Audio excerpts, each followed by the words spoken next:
Esta mañana arranquemos con un temita de la semana anterior.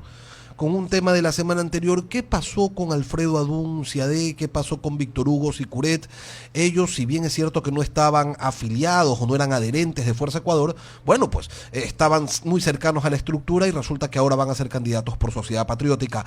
¿En qué circunstancias se da este alejamiento?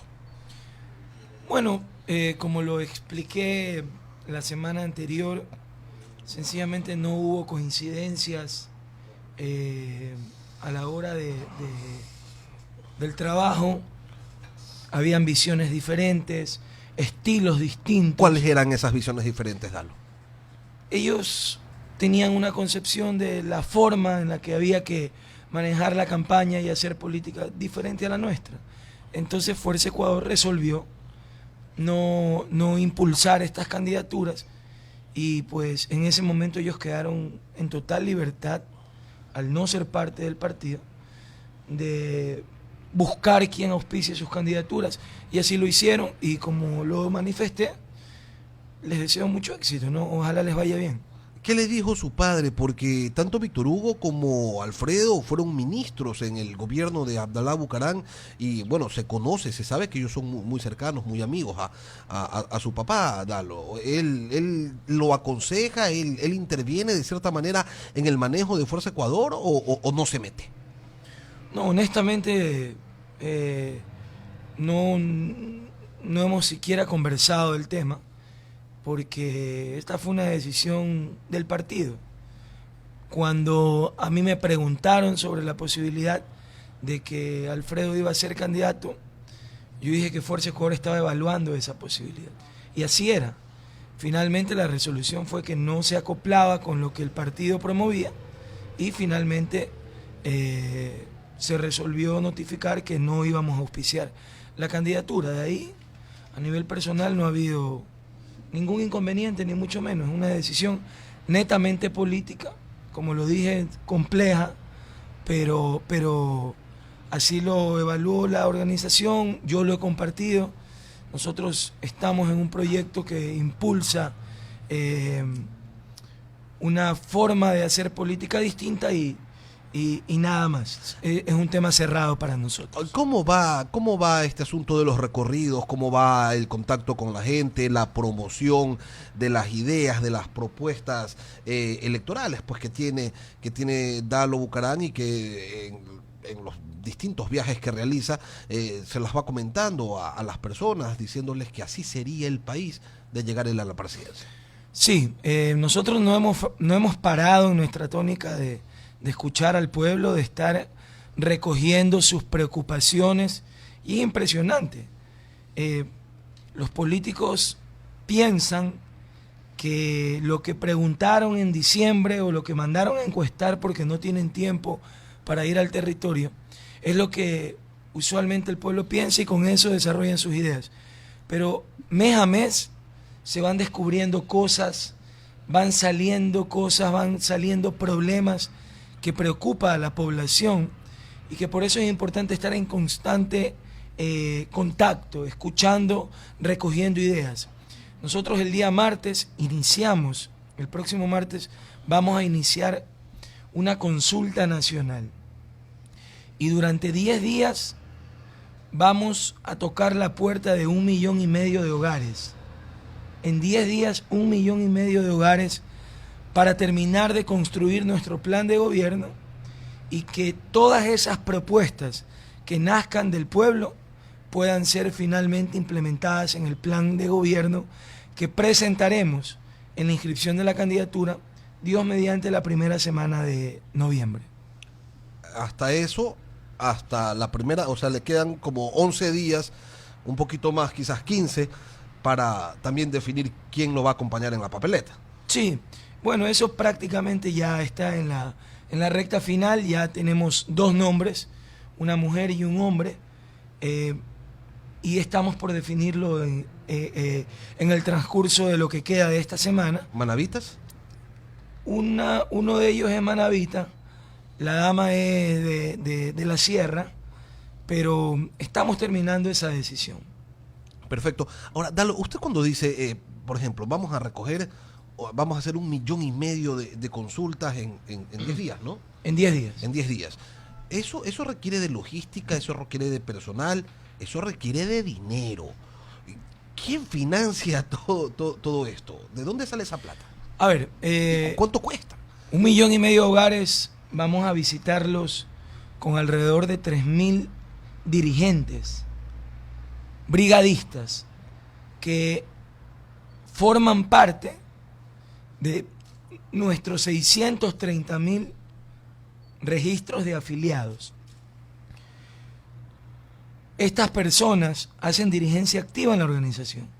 Nosotros, más que comprar dirigentes o tener dirigentes a sueldo, lo que tenemos son dirigentes voluntarios que pertenecen a la organización y que están sectorizados en las diferentes provincias y cantones del país, y los hemos fidelizado.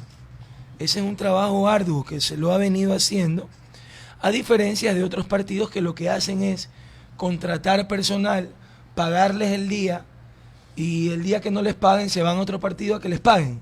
Nosotros no, nosotros buscamos fidelizar nuestra dirigencia, creando comités barriales, creando un permanente vínculo con ellos, y obviamente organizando nuestras actividades.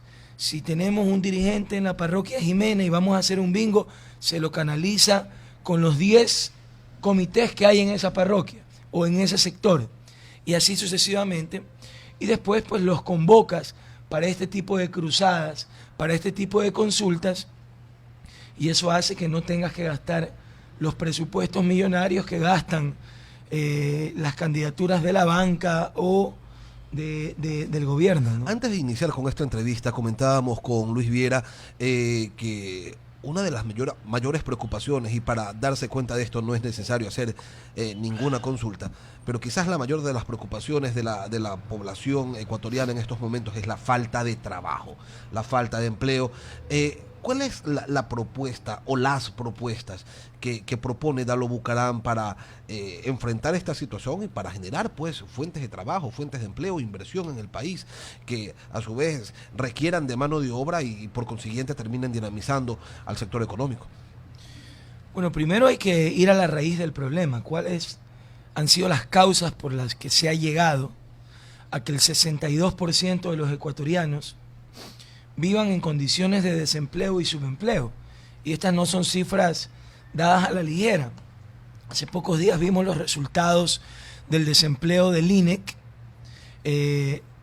cómo se ha venido disminuyendo el empleo estable en el país, cómo cada día es peor las condiciones de desempleo, de subempleo, y eso hace que exista una sociedad angustiada, desesperada, que se la rebusca día a día para ver cómo salva el plato de comida de sus hijos hoy, cómo fía en la tienda de la esquina hoy día para ver si mañana puedo pagar, o si el viernes que recojo algo de dinero puedo saldar en la tienda lo que me endeudo día a día. Así vive más del 62% de los hogares en el Ecuador, sin poder suplir siquiera recursos para saldar la canasta básica en el mes. Esas son cifras dadas por los propios institutos nacionales de medición. Entonces, bajo esta realidad, ¿qué hacer? Nosotros hemos dicho, el futuro del Ecuador está en el campo, está en su tierra, está migrando nuestra población campesina a las ciudades, principalmente los jóvenes, para ver qué hacen porque se están muriendo de hambre en el campo. Y hay que generar incentivos para que esa población regrese a la tierra a través de la inversión en el campo, no solo para que se produzca la tierra, sino que exista tecnología para acompañar el crecimiento productivo de los sectores rurales, de los sectores campesinos, de los sectores agrícolas, de los agroindustriales, porque ahí podemos fomentar realmente cientos de miles de plazas de trabajo para sacar adelante la economía del país.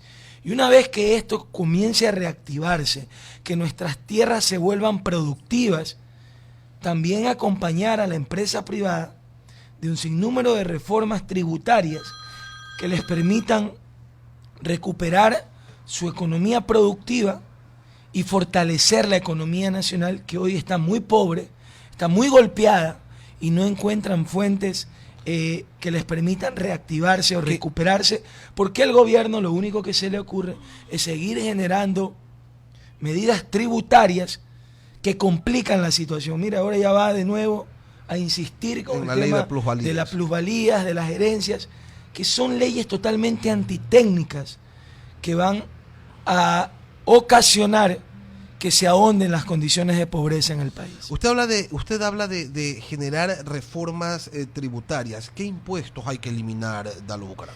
Bueno, nosotros hemos dicho que hay 4 impuestos que tienen que ser eliminados y tratados de forma inmediata. Eliminación de salvaguardias, eliminación del 5% de salida de divisas, eliminación del cobro anticipado del impuesto a la renta y obviamente el decrecimiento del IVA del 14% que está hoy en día al 10%. Cuando tú disminuyes 2 puntos de IVA, por ejemplo, el Estado dice, pero es que si eliminamos o bajamos 2 puntos al IVA, dejamos de percibir alrededor de 800 millones de dólares por la disminución de estos 2 puntos. En 4 puntos serían 1.600 millones de dólares que el Estado deja de recibir. Pero son 1.600 millones que se quedan en el bolsillo del pueblo, generando liquidez y dándoles poder adquisitivo para que esos 1.600 millones sean invertidos en compras, sean invertidos en mover el sector comercial, y de esa forma generas mayor liquidez en el bolsillo del pueblo y del sector comercial a nivel nacional, que ha sido afectado, por ejemplo, con el 45% de salvaguardias que tiene que ser eliminado. ¿Qué dice el Estado?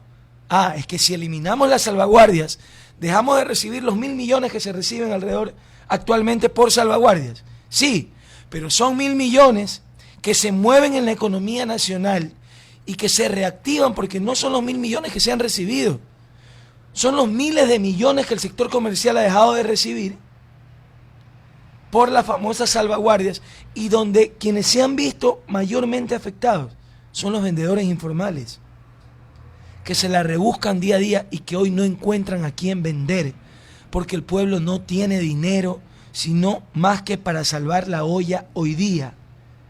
Hoy los niños, si almuerzan, no cenan, y no es broma, no es demagogia. Es cuestión de ir a tocar las puertas y saber la angustia que se vive en los hogares más pobres del Ecuador.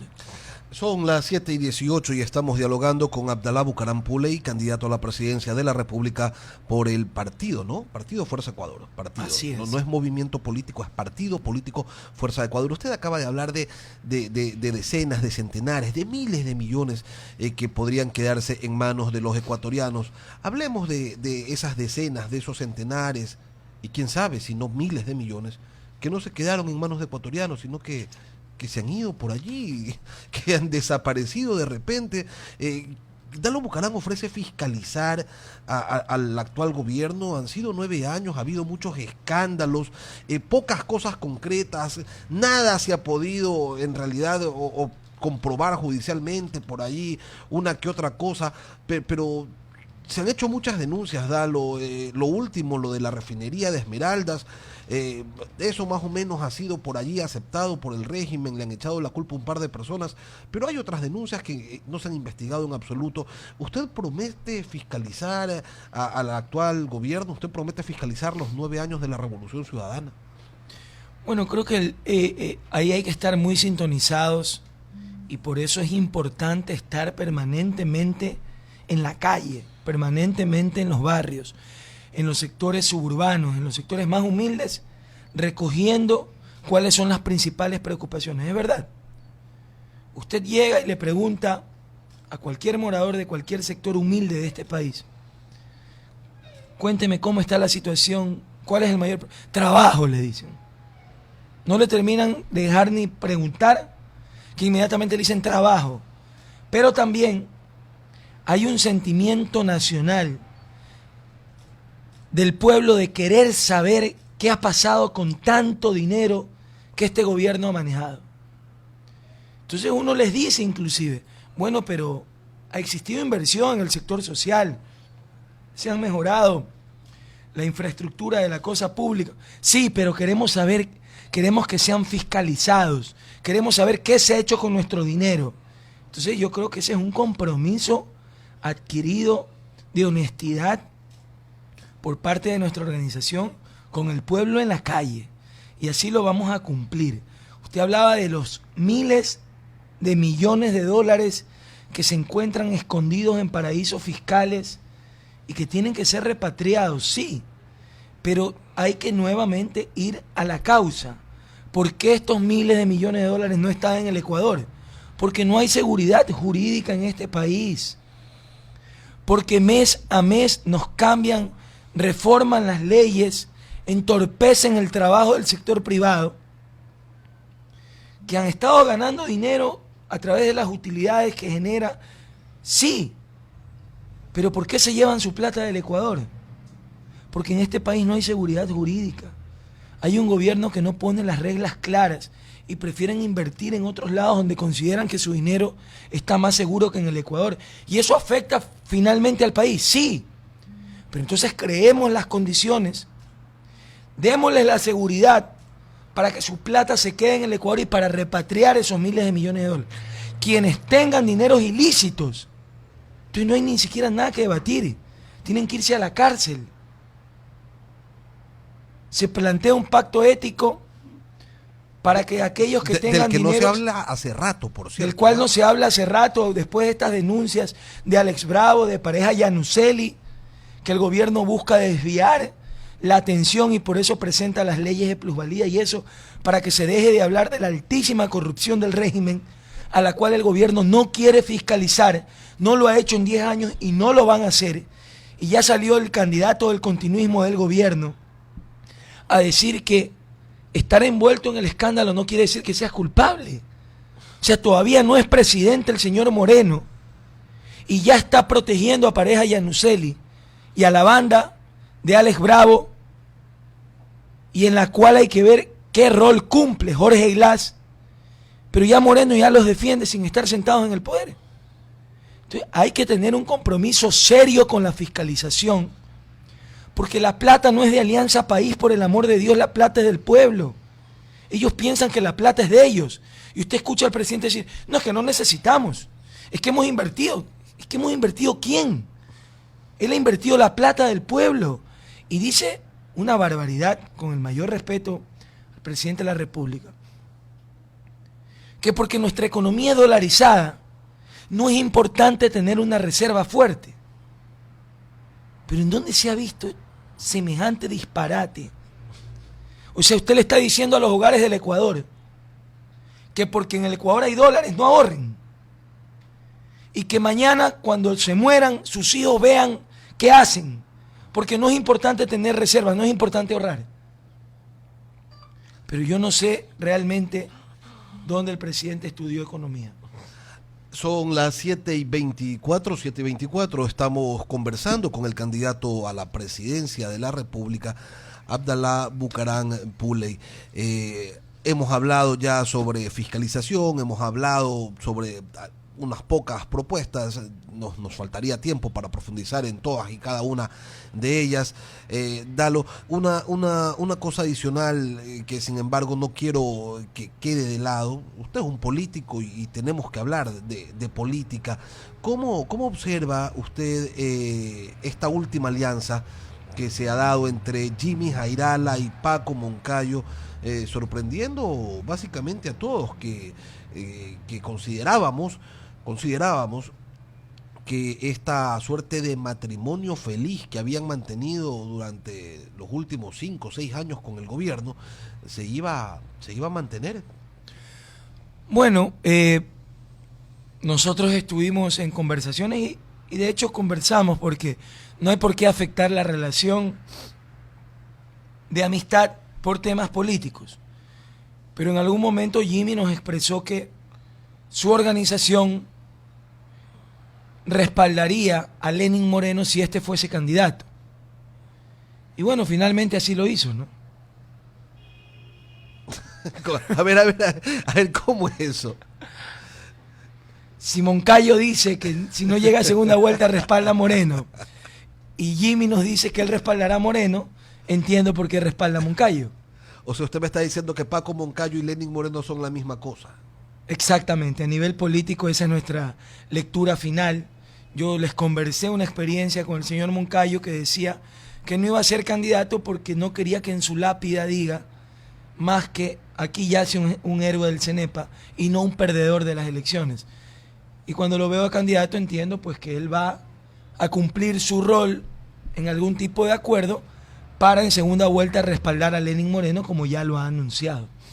Por eso entiendo el respaldo de Jimmy a Paco Moncayo, ¿no? Perfecto. Ahora, una cosa más, y es un tema recurrente, Dalo, yo me imagino que ya la respuesta usted la tiene en la punta de la lengua, pero no aparece en las encuestas.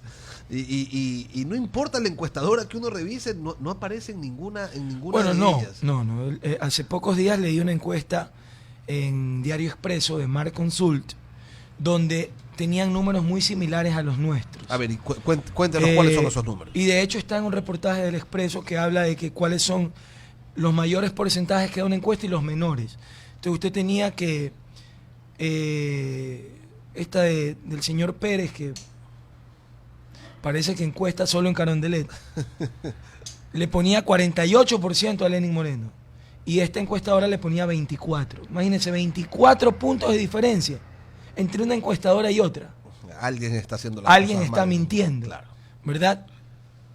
Y en esa encuesta, pues, ponían números muy similares a los nuestros. Lenín Moreno con 24, Guillermo Lazo con el 11.7, Dalo Bucarán y Cintia Viteri prácticamente empatados en un 9%, y Paco Moncayo con un 2%, que es lo que sacó en la última elección nacional para asambleísta, alrededor de 200 y pico mil votos. Eso se refleja. Y no le alcanzó, ¿no? Y tiene muchas, no entró ni siquiera como asambleísta nacional. Ahora dicen que a pesar de que solo el 40% de los ecuatorianos sabe que Paco Moncayo es candidato, y hay encuestas que le quieren poner el 8, el 10%, porque es un candidato de los medios, principalmente de la sierra, que están desesperados por tener un candidato. Pero les está saliendo el tiro por la culata porque ya Paco ha dicho que él respaldaría a Lenín Moreno. Oiga, en todo caso, esos son nuestros números. Dalo, hoy estamos con el 9% de intención de voto. Hemos venido incrementando nuestra preferencia electoral desde diciembre hasta hoy y veremos en febrero y eso que no empieza la campaña cuáles son todavía. los resultados. Así es. Una última cosa. Yo creo que le escuché a usted alguna vez decir: vamos a ver si Lenín Moreno llega a la segunda vuelta. ¿Se mantienen aquí? Me ratifico en ello. Yo estoy convencido que el gobierno nacional no va a estar en la segunda vuelta electoral. No le puedo decir con quién voy a estar en la segunda vuelta. Le puedo decir que vamos a estar en la segunda vuelta, pero hoy hay un panorama incierto. Y si no estuviéramos hablando en el micrófono, sino que estuviéramos en una conversación de amigos, y yo le preguntara, a ver ya, no es Dalo Bucarán, no es este, no es el de aquí, ¿quién? Le garantizo que usted no podría responderme, porque no hay una situación clara. El pueblo no ha tomado una decisión todavía y se va a decidir hacia los próximos meses. Por eso yo siempre ratifico, yo no estoy en campaña, yo estoy escuchando al pueblo, haciendo consulta en territorio, sembrando, y ya vendrá el tiempo de pedir el voto a partir del 3 de enero. Hoy no, ya vendrá el tiempo del debate, donde el pueblo podrá ver los rasgos de liderazgo en cada uno de los candidatos y decidir cuál es el mejor. Pero recién ayer, se abre la posibilidad de inscribirte. Entonces nada está dicho. Vayamos a la cancha y veremos quién es el mejor. Esto recién comienza. Ha sido la intervención. Agradecemos, por supuesto, la presencia de Abdalá Bucarán Puley, candidato a la presidencia, aquí en las instalaciones de Radio Huancavilca.